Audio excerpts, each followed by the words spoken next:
eNCA town hall debate. We are here at the Westville campus of UKZN. I can tell you now that the mood is indeed electrifying, and it's that moment of truth where we open up the floor and allow the people who are going to be voting on May the 8th to ask their questions. I have one person who's actually made the list of the DA.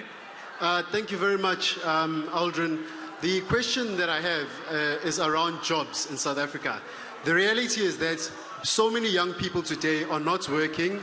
They don't have a job. They don't have a chance to even, if they graduate from university, to be able to get any kind of experience, to be able to get a job, or to even get that chance to get inside the economy. And I think it's something which is going to cripple South Africa ultimately in the long run.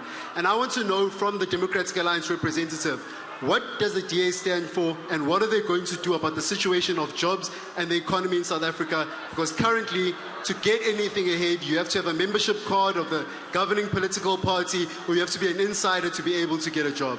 Okay, thank you so much. The ANC. Thank you very much. My name is Jomo Sibia from the ANC. My question is directed to the first citizen of the ANC in this province, Comrade Sihle Zikalala. The ANC has made sure that it brings a free education in this country, but it has taken it further to another level for the first time, where it's paying the debt of the students that are owing. And we've seen the government of KZN doing very well in this province, building schools, scholar transport, nutrition, and many other things. What we want to know on education is that, can he bring us into confidence that the ANC will continue doing the great job? Then the issue of Raset, we have seen him as the MEC running around doing a great job, working hard, making sure that our people, they do get change. What we want to know is that in terms of Raset, radical agrarian socio-economic transformation, what has been done by this province of KwaZulu-Natal? Can you articulate further what have you done in making sure that we change the situation of the economy in this province? Thank you. I thought you said that he did great. My name is Tina Zulu. I'm coming from the IFP. I would like to pose that question to our premier candidate, Mr. Hlabisa. How will the IFP fix the education crisis created by the current government? And what is the position of the IFP regards to education, since it's one of the most critical and primary aspects of the society? I would like to correct the Indomeni issue. I hope everyone is subjected correction. Indomeni by-election have been declared null and void due to the discrepancies that have took place. Thank you. Okay, then, thank you so much. Question or comment from the EFF? Thank you, Adrian. My name is Mazwi Plose. I'm a registered member who is going to be voting for the EFF. It's really unfortunate that the ANC are going to these elections without a president candidate who's going to be serving jail and eating posasa curry in there. So I just want to pose a question to the chairperson, Vusikos, of the EFF. Chairperson, the ANC has been here and has been lying to students that they've provided free education. And the students are saying here there's no free education in this country. So we want to know the position of the EFF. Also, all these students who are currently in tertiary education, they will be going out and looking for jobs. What is the plan in KZN for industrialization and also for creating zones and metros? There's only one metro in this province which was created by the apartheid government. 25 years later, the ANC has not done anything to transform this province. What is the plan of the EFF to do that? And also, just lastly, the president who's taken 500,000 from Bosasa added 10 rand for grants and social money. What is the EFF position in terms of grants and social money for benefit? Thank you. I think, Shahan, on top of that, can we just add the question, a debate that has been happening around coalition talks that are currently taking place, whether any of the political parties there are willing to work with each other in terms of coalitions. The NFP, just a final one. My question basically is on small businesses. In as much as we have seen here in this municipality of eThekwini, our grandmothers and grandmothers actually are being abused by the very same government. So I want to pose a question to the Secretary of the ANC of the NFP in the province to say what is it that they are going to do to help small businesses, because they have been experiencing the same system of apartheid in this municipality. So the NFP must give us a direction on what is it that they are planning to do to grow these small businesses and make sure that they are well funded. Okay, thank you so much. Just advice to the people who will be asking questions next is, it is always better to ask something that is not known instead of asking something that is known or something that has already been said. Because what you're trying to do is that you're trying to make sure that your party finds some sort of relevance when it comes to the electorate and those voters who are undecided. But Shahan, those are the questions that we have for now. It's back to you. And then after that, we'll hear from civil society as well. All right, thanks so much for that, Aldrin. Of course, let's start with the DA, because we had a DA person ask a question, which obviously, Aldrin, leads into an agenda on what the DA is going to say about job creation. And as I say jobs for the DA, I only think of cash for jobs in the mid-val. So keep that in mind and tell us how you plan on creating jobs without payment. Yeah, firstly, let me say, to create jobs, you definitely need to grow economy. Now, firstly, one must say, currently we are facing a serious challenge of load shedding, which have a huge impact on our economy in this country, which actually affects more people who are already employed, because they are losing jobs. Every day we have load shedding, people are losing jobs. But what DA is trying to do and will do in government is that we understand young people, more than 10 million South Africans are unemployed. So we are saying, to cover this gap, we have to introduce a voluntary national service where we ensure that we've got a 1-year income for young people and those who are leaving schools. And we're also saying South Africans who are in rural areas are not having access to opportunities where they can have able to apply or access internet. We are saying, when we're in government, we'll ensure that we create job centers where a young person can have an access in those job centers and able to apply and get even advice how to actually put together a CV, how to prepare for an interview. We're also saying small businesses are key to the economy. It's what we are saying, we have to support small businesses, invest resources in empowering those young people who are starting businesses, who are always going to banks and find it very difficult to get funding. So we are saying DA government will ensure that we support small businesses, but also remove the red tape that we see on a daily basis in terms of people accessing jobs. And we are saying, as you correctly said, the issue of sex for jobs, it's a reality. People can joke about it. It's true that South Africans, especially young women, when they finish university, they go and look for jobs. They find that someone there is now asking for sex before they get a job. It's a reality. It's a reality that people are paying to get jobs. We are saying we have to root out this kind of corruption because it's blocking young people to access opportunities. And many young people are losing hope on a daily basis that one day they will ever find a job, because they know they must pay someone, they know they must know someone, they must carry a card for any political party. Yeah. We are saying only DA is prepared and able to build one South Africa for all. We're able to do that by bringing change in this country. It's also a reality that your members accept that cash for jobs. Let's move on to the ANC. So somebody's saying that the ANC has been paying the debt of students. Another EFF member is standing up and rubbishing that sentiment. But the question was, will the ANC continue funding students? And how do you plan on doing that in such a difficult economic time?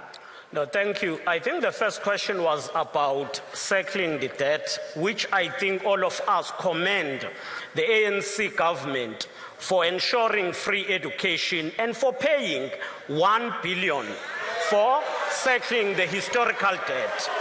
But having moved from that, the ANC government have moved further to take a decision that at all entry level, we are doing away with the requirement of the experience so that young people will enter and get employment.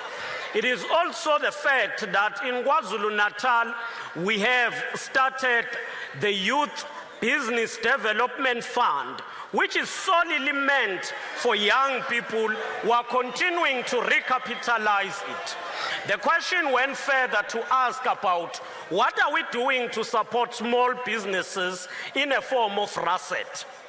Let me start by saying, In terms of supporting small businesses, we are opening up all sectors of the economy, including those that were monopolized by the few. If you enter in KwaZulu-Natal from Umtwavume right to the end of our coastline, the Kosi Bay, we've grouped people into cooperatives and we've given them fishing licenses. Black people who are there, Africans. We've moved further to ensure that we support small traders by a bulk buying program. Yesterday we met with almost all of them from eThekwini, KwaDukuza, as well as King Echwayo. We are engaged in a bulk buying. We've got a decision which we have taken to support small businesses through set aside, where we are saying things such as food and furniture and others will be procured through the RASET program solely from cooperatives as well as SMMEs. And we've got a detailed program to change this landscape of the economy of KwaZulu-Natal. Okay. I get that, but let me remind each panelist to please keep it tight because we don't have too much time. We have less than an hour now, so we want to give people more opportunities. In fact, if we can't keep it tight, I'll put the clock back up and we'll try to limit everyone to 2 minutes, 2:30, so that it's fair and equal. While you say that, you've done so many things to create jobs in this country. We still have a shockingly high unemployment rate. Is all of that working to address our unemployment rate? Because it keeps increasing. The KwaZulu-Natal alone, we can attest to the fact that the jobs that we create are increasing quarter by quarter, and that is affirmed by the State SA report, which talks to the jobs that we are creating on quarterly basis. In Durban Trade Port, in the special economic zone, as one person has said that there is nothing that has been done since 1994. In Durban Trade Port, we've got companies that are based there, new companies, they are employing people. We are entering now into the second investment where government alone is investing 18 billion to develop infrastructure and ensure that we house companies that comes to invest and ensure that South African companies that are local get space to do their operations, and some of them are now exporting their goods to other parts of Africa and the world. Okay, please try and keep it short. Guys, let's prepare that clock so that we can get through more people. So let's prepare it for a 2-minute reaction, but that'll be after the next round of questions. I want to keep it fair as possible. I know everybody wants to get their point across. I know everyone wants to go into politicking mode, but we need to give equal opportunity to all. The EFF, the statement made was that the ANC is lying to students that they are paying for education. The question to you was, what's your plan to ensure that jobs are created for students? I just want to start by saying that it starts from the early child care development. The EFF government intends ensuring that ECD is compulsory from the age of 3 onwards. It aims to implement, to ensure that there's compulsory education from ECD up to the first degree. Upon completion, EFF is very clear that it will ensure that government employs at least 40% of its employees should be young people between the ages of 18 and 35. It will also pass legislation that forces private companies to ensure that they employ more than 30% of their employees must be young people. State procurement, when government has to procure goods, 50% of those goods must be procured from businesses owned by young people, particularly women. So our economic intervention as EFF is going to be pro-youth and pro-women. That's how we are going to position it. We are also going to go for massive industrialization by ensuring that we give tax tax breaks and create tax-free zones for companies that would want to build factories and employ no more than 2,000 people, particularly in rural areas, so that we can de-urbanize and allow our people to live a rural life where they have everything but have got secure, safe jobs. And lastly, do away with tenders, in-source all the workers in all government departments and institutions, because tenders and outsourcing is where our people are exploited the most, particularly young people. All right, Zandile Myeni, the question to you was, what are you doing and will do to help small businesses in South Africa grow? Because remember, SMMEs are the backbone of our economy. Thank you very much. I think one needs to acknowledge the fact that currently there is something which is being done by the current government. But however, when you look at the issue of SMMEs, there is a bad notion, most from the government, that says they only focus on the formal businesses. Whereas when you talk about businesses, you must acknowledge the fact that the formal and informal sector, they have different needs. So as the NFP, we are saying that the government must create a database for the informal businesses, which most of the percentage, the informal business are the people from the disadvantaged communities that the NFP represent, so that these people must get capacity to also to participate in the economy. Because currently what is happening, these small businesses, they go to the seminars and workshops, they come up with these envelopes and everything. But the two challenges that they are facing, the issue of funding, number two, the issue of sustaining their businesses, of which as the NFP, we believe that moving forward, that should be the area of focus. Also about the issue of opportunities that Mr. Zigalala has spoken about. As the NFP, we believe that the government is not doing enough to disseminate the information, because some of the opportunities, when you talk about a young person from Engwavuma who don't even understand what is the ocean economy is, so it's the government that have to make it a point that they understand that. Yeah. Mr. Tlabisa, the question for you was, how will the IFP fix what's been called an education crisis? The IFP has a track record on education. It is the IFP in KwaZulu-Natal that built more than 5,000 classrooms. None has matched that rate with the IFP. It is the IFP that built the colleges of education. You can deny the facts.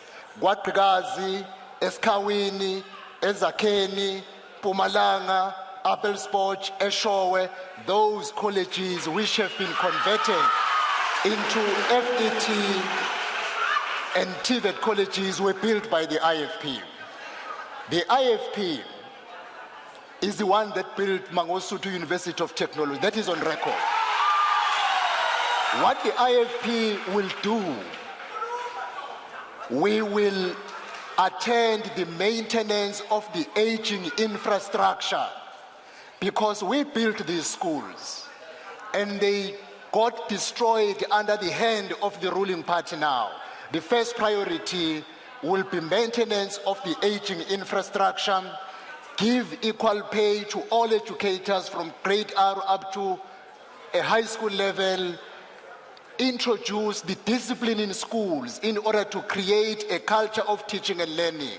These days, we learn of a teacher who was stabbed by a child at school because of the lack of discipline. The IFP will reinstill discipline in order to recreate the culture of learning in our schools. So bring back corporal punishment.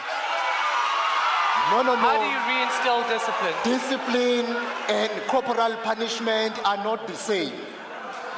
When you talk of discipline, if you make a person understand what is acceptable and not acceptable, make parents be part and parcel of the teaching and learning, so that kids will not know that when they are in school, they are just in a hiding place. And lastly, the IFP will establish the Department of Youth and Job Creation that will specifically attend the issue of the unemployed graduates and create a program of assistance that while graduates are unemployed, they get a social assistance, because if a person stays for 6 years unemployed, eventually suffers from depression and loses any hope for the leave it future. there. For the next round, we're going to bring up that 2-minute clock, right? Mr. Zikalala, I have one question for you before we go back to Aldrin with questions from the crowd. And of course, it's one of the biggest issues facing KwaZulu-Natal, political killings. You have 2 ANC mayors accused, and it's accusations, of killing their own. Yes. Why should South Africans vote for them? Firstly, I'm going to deal with that question, but let me just highlight one thing that they've said to us. Firstly, it is important to report that in terms of creation of jobs, yesterday State SA released a report which says 87,000 new jobs have been created in South Africa. I wanted to start there. The second one, I do agree with the question of creating more. I agree with the question of ensuring that the information, we circulate information to all people. But the lady there make an example of Ngwavuma, which is in Okay, wait, hold on. But when I come to specific on the issue of political killings, it is the ANC that called for the establishment of the Mwerane Commission. It is the ANC that called for the establishment of this task team that is investigating political killings. And as the ANC, we are saying the law must take its course. Secondly, we are saying that you have those plans in place, but these are people accused of serious allegations. They're accused of murder. You still have them on your provincial list. You still want people to trust them, but you say they should step down. Let me finish on that point. We have made a decision that any member of the ANC who is charged for murder step down from the ANC position. That is what we have announced. It is public. You can go to records. I know that, but you say they should step down. You're not instructing them to step down. We have instructed that we have taken a decision that they should step down. If they don't step down on their own, we withdraw them as the ANC. All right. But those that are charged, you have said 2. As of now, the charges against one of them were withdrawn. I believe you know that. So the ANC is decisive on this issue. Anyone who is charged for murder will have to step down from representing the ANC in any position. Let's leave that there because you made that statement yesterday. Let's go back to Aldrin to find out more questions, Aldrin, from the crowd. What are their thoughts on that? Well, civil society is standing by, and these are the people that that the normal, ordinary citizen always run to for refuge, and one of those people is Abahlali Basemjondolo. Thank you very much. Thank you very much. Abahlali Basemjondolo, first of all, we want to extend our deepest condolences to the Buthelezi family for the loss of life. The second thing that we want to say is to make a statement before one can pose a question. One is that the ANC has made it blatant clear that it will never, at any time during their term of office, service Abahlali Basemjondolo. So, it did not only make sure that it will not service Abahlali, but it went on to attack Abahlali, to evict Abahlali without the court orders, without all the due processes that our national legislation and our constitution requires. They continue to even violate the court orders. So Abahlali have lost 16 activists and leaders between 2009 up to today. Some of the people who have killed Abahlali is the ANC councillors in eThekwini. I need you to wrap it up quickly, sorry. So the question goes to Ubaba Uzikalala that the 2 ANC councillors who are serving life sentence in Kokstad prison for killing Thuli Ndlovu and others, leaving a 4-month baby without a mother, leaving a matriculant without money to go to the university. What has the ANC done to, what has been the comment of the ANC to ensure that the killing of Abahlali members and the violation of orders, of court orders, come to an end? Okay, Bob Zagotes, sorry for that. We are running out of time. Just quickly from the Right to Know campaign. Hi. My first opening question would go to Mr. Zikalala. He has mentioned the transcripts from the Morane Commission. Right to Know is awaiting the balance of those transcripts, please. Further to that, for Right to Know, civil society is the only thing. We believe in a participatory democracy. And at this stage, we would like to pose this question to all of the political parties to tell us where our space is in politics. We actually need to know what platforms will be created for civil society, how civil society will be recognized when you are in power. Further to that, we want to know what voice or what level civil society will have. Because the current state of participatory democracy in some municipalities is where civil society is told that they have a platform, where in effect we are silenced. We are silenced by the courts and the leadership of many municipalities. Well, there you have it from civil society. Unfortunately, guys, we do apologize. We are quickly running out of time. Let's go to a quick ad break, and when we come back, we continue with this town hall debate.